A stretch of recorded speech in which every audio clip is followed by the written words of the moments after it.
All right, it's great to have the Fort Payne Wildcats with us today.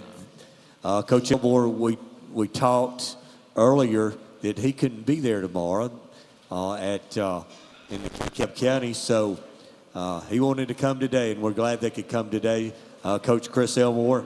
Coach, 7 years already? Yep, it's 7. 7. It's hard to believe. Yeah. Hard to believe you've been there 7 years. But Coach Chris Elmore, the Fort Payne Wildcats. Guys, introduce yourselves in your position. And Coach Elmore, if you'll give us an opening statement, please.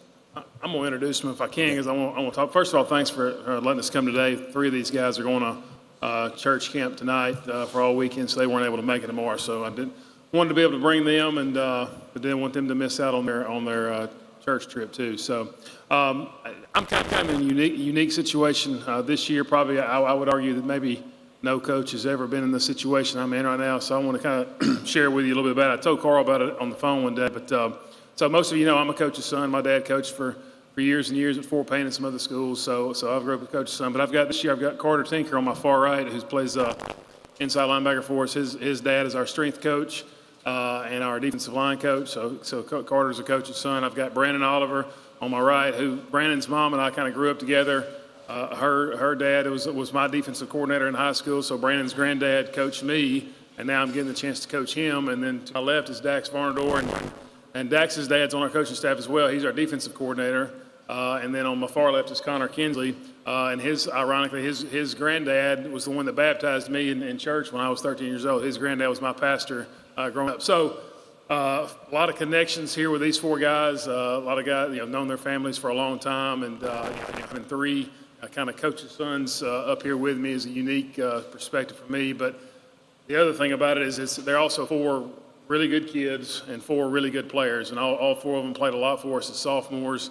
Started pretty much the whole year for us, and then all 4 were big-time players for us last year. So excited to have these 4 guys out here with us today representing our program. And as far as expectations for the season, I think I said this last year, and the day I'm not excited is the day somebody needs to kick me out of my seat. But we're really excited. We had a good morning this morning, another practice and summer practice, and I told them after it was over, it's a really interesting group of kids, and it's kind of led by these 4. But they're quiet at times, but they're also really competitive at times. And today was one of those days where there was a lot of chatter going on. There was a lot of chirping back and forth, but it's all good-natured, and it's all that we talk all the time about. We've got to compete against each other on a daily basis if we want to get better. And today was kind of that day. And as far as our expectations, that's all we want to do. We want to try to compete every day and see if we can get better each and every week. And at the end of the season, hopefully we got the best team we can have and see where that puts us. Coach, we talk about, I know you brought these 4 seniors. How many more seniors on the team this year? On the squad size and returning starters on offense and defense? We've got 22 seniors. We've lost a couple and added a couple kind of since last spring.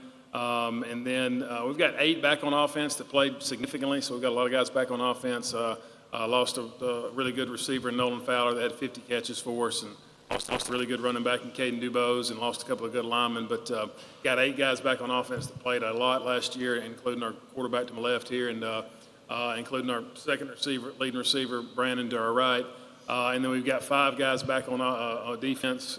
Carter Tinker has led us at linebacker the last 2 years, and Connor Kinsley has been our best defensive back really the last couple of years as well, too. So need to replace 6 guys on defense, but we've got 5 guys back over there that have a lot of experience. And, got both of our kicker, got our kicker and our punter back, got our snapper back, got our holders back. So a lot of guys back on special teams. And, so we're excited about where we are, just trying to, not fill in the holes, but trying to bring the guys up that maybe didn't play much last year and get them more experience so they're ready to go. Hey, Coach, guys, good to see you. A lot of the teams we've spoken to this week that play you guys or are just familiar with you have credited your quarterback, saying he's one of the best returning quarterbacks that we've got here in North Alabama. Just, of course, you got a lot of returners back, but he is a key one. Can you speak to the young man and the player that he is and how reassuring it is for you to have him back this season? Yeah, of course, I tell Carter and Dax this all the time that they, and Brandon falls in this a little bit too, but Carter and Dax definitely do. That they are me. I mean, they're who I was 30 years ago. They've grown up in the game. They were ball boys for us when I first got here 6 years ago, just like I was. they eat, sleep it, drink it. I mean, when you become a high school football coach, you wish all your players care about it maybe as much as you do. The reality is they don't. They're high school kids. They're going to play hard. They're going to compete. They're going to get after it. But when the game's over, the game's over. When you're a coach's kid, it's a little bit different. It's a little bit different, and it means a little more to you, and it meant a lot more to me when I was playing, and I know it means a lot more to them. And that has rubbed off on the rest of our team too. But that's what I can say about Dax. It means a lot to him. It's important. Now, is he going to be perfect every day, every night? No, and he knows that. But he is going to put everything he's got into it. He's going to watch film all week. He's going to ask me questions.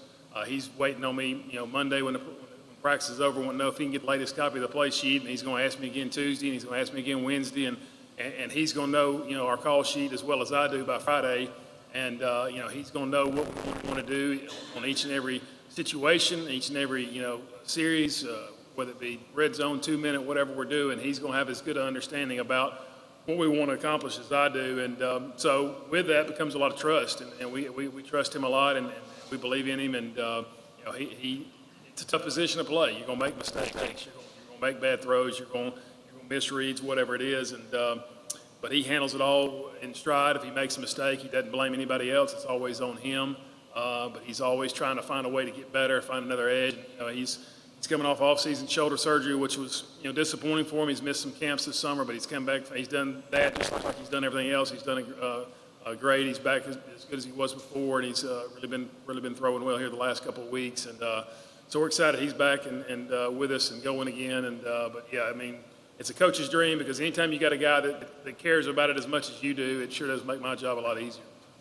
Coach, good to see you, man. Guys, good to see you all. I did want to ask, is it different relative to some of your other years where you're trying to find an identity, guys that are trying to fill roles that maybe have not played in the level of games and have experience of these guys coming into this year? Are you comfortable with just understanding they can kind of govern themselves? You can kind of stand back and let these guys kind of dictate the team? Yeah, this is a group that I guess they were going into the 6th grade when I got here, so they've just known me and our program the way it's been since I've been here, I guess, and watched them. I can remember them when they're in the 7th grade. I'd look up on the hill and I'd see the practice had ended, and I'd see 5, 6, 7 guys staying extra and doing stuff, and I'm like, who is up there? And then I realized who it was, and I'm okay, I know who that is now, and that's the way they've been for the last 6, 7 years. So yeah, you have a lot of trust in them. The biggest thing obviously we're doing right now is trying to develop more depth. That's probably our biggest concern. Is we feel really good about the guys we got that are returning, and we feel good about the guys that we got that are going to step into some new roles. But we have got to continue to develop some depth on the offensive and defensive lines and receiver and some other places because we don't have as much depth as we'd like to have at this point in the season. But that's something that we hope will grow as we go. But yeah, when you got guys that work at it as hard as they do, it definitely gives you a lot more trust in them because you know how much they put into it. Got one for the players. Just wanted to know, who is your favorite football player and why? I would say that my favorite football player when I was younger was Cam Chancellor. He played on the Seattle Seahawks. He was a really good defensive back. And he just had that mentality where he would just go at you. He would hit you real hard and you would feel it. And not only would it impact that play, it would impact the rest of the game. And I feel like those are the best type of players, ones that impact whether they're on the field, off the field, around other guys, as well as on plays where they're making the play or when they're just, helping their other teammates. So. It's pretty hard for me to kind of pick one. I kind of say I'm a Patrick Mahomes, Kirk Cousins kind of guy as a quarterback. Patrick Mahomes I really like how he carries himself, his confidence, his swagger, his ability to go out there and make plays that maybe other people might not can make. I try to look up to that and kind of mimic that in my game. But also Kirk Cousins because he's a great Christian quarterback. And I really think that's very important because God's given me these gifts and abilities to be able to do what I do. So, looking up to him and knowing that God wants me to use my calling, and my purpose of being a quarterback to, bring glory to his kingdom. And I think Kirk Cousins is a great representation of that and, really giving God the glory through his football. So, through him playing football. So. I'd say my favorite player is Cooper Kupp because, he's a receiver, I'm a receiver. And he's kind of the type of guy that pretty much defeated all the odds. You know, they said he wasn't going to make it, but he still did. He's just really shifty too. So he's pretty good. I'd probably say Ray Lewis, because just the energy that he brings to his team, you know, the way that he plays is just go out there and hit people and, you know, just plays football. Coach, I think you need to hunt down the guy that made your non-region schedule Yeah, and have a talk with him. I'm sitting there looking at I Scott. say that every year, and somebody's going to fire me for making the schedules. It's unbelievable, like Scottsboro, Gunnersville, then you got Mortimer, Jordan, Pelham, but you already play in an unbelievably hard region. Yeah. Can you talk about that and how you go through that gauntlet right there? There's nothing you're going to face that's going to shock you when you do roll over to the playoffs. Yeah, I mean, I guess it's kind of been that way for a long time before Payne.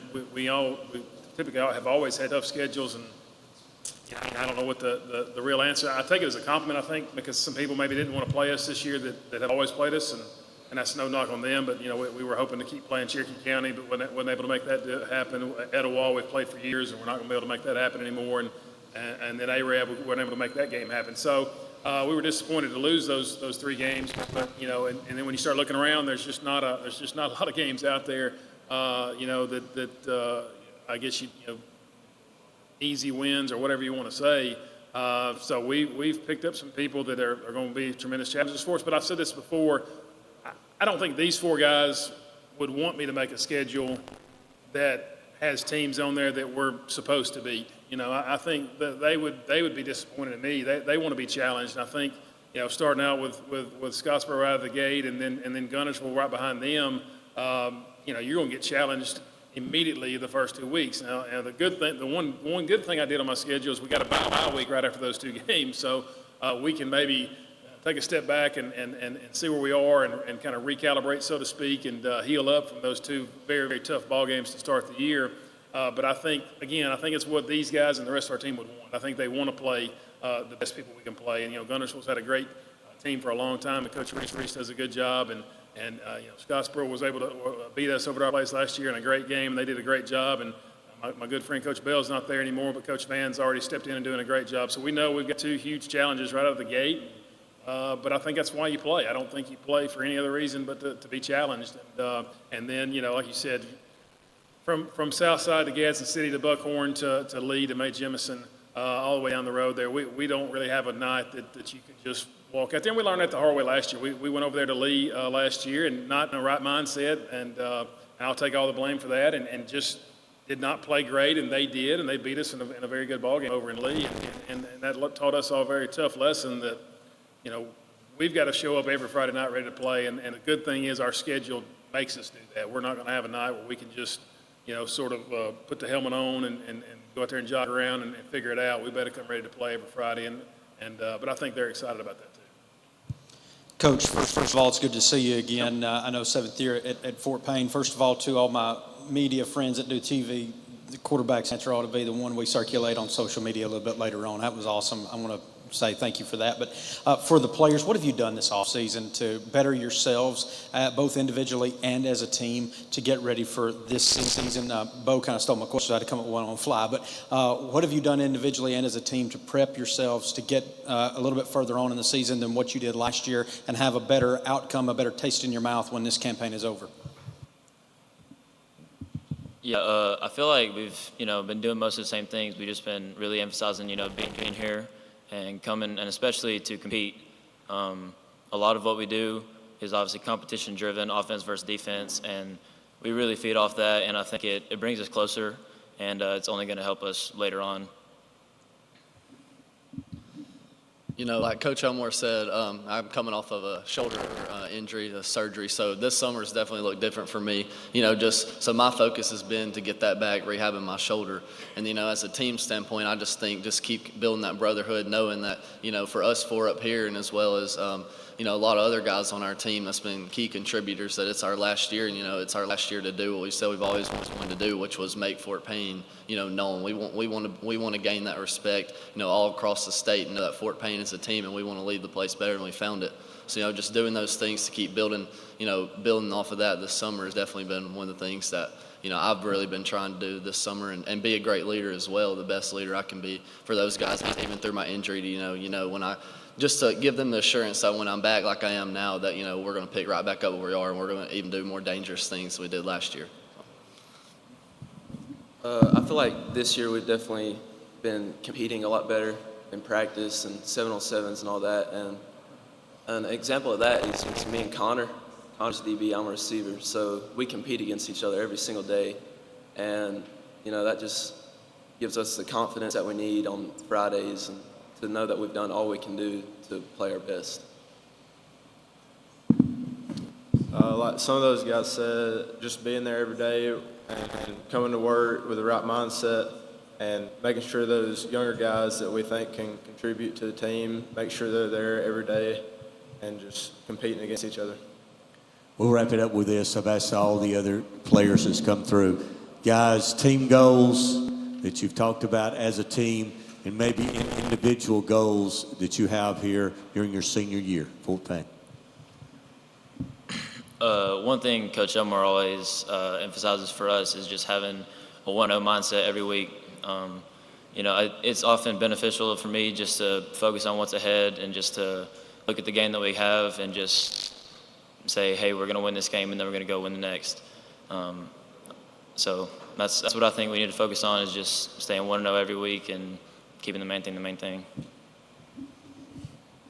For me, some of my team goals, go 10-0 like Connor said. Obviously, I want to win the region this year. That's big, something that I've wanted to do. And there's definitely a few teams that, we're going to have to compete with this year that we've been trying to beat in the past. That's going to be a great challenge for us this year, but we're ready and we're excited. And then also I want to make it deeper in the playoffs than we always usually do, just as far as we can go, build off last year. We know we got the first round win, made it the second round, so build off of that, continue to keep going. And for me, personal goals, have over 3,000 yards passing, over 70% completion percentage, and just be the best leader I can be and show Christ through football. So. My personal goal, like it is every year, is just to give my all in everything, whether that's a game, practice, weight room, all that. And as a team, just make it deeper in the playoffs, win our region, and just show everybody who Fort Payne is. Yeah, I think just getting better every week, not getting complacent, and just knowing what we got to do, and just be 1-0 every week. All right, guys. Thank Coach Elmore. Thank you guys for coming today. Good luck to you this year. Thanks a lot. Thanks.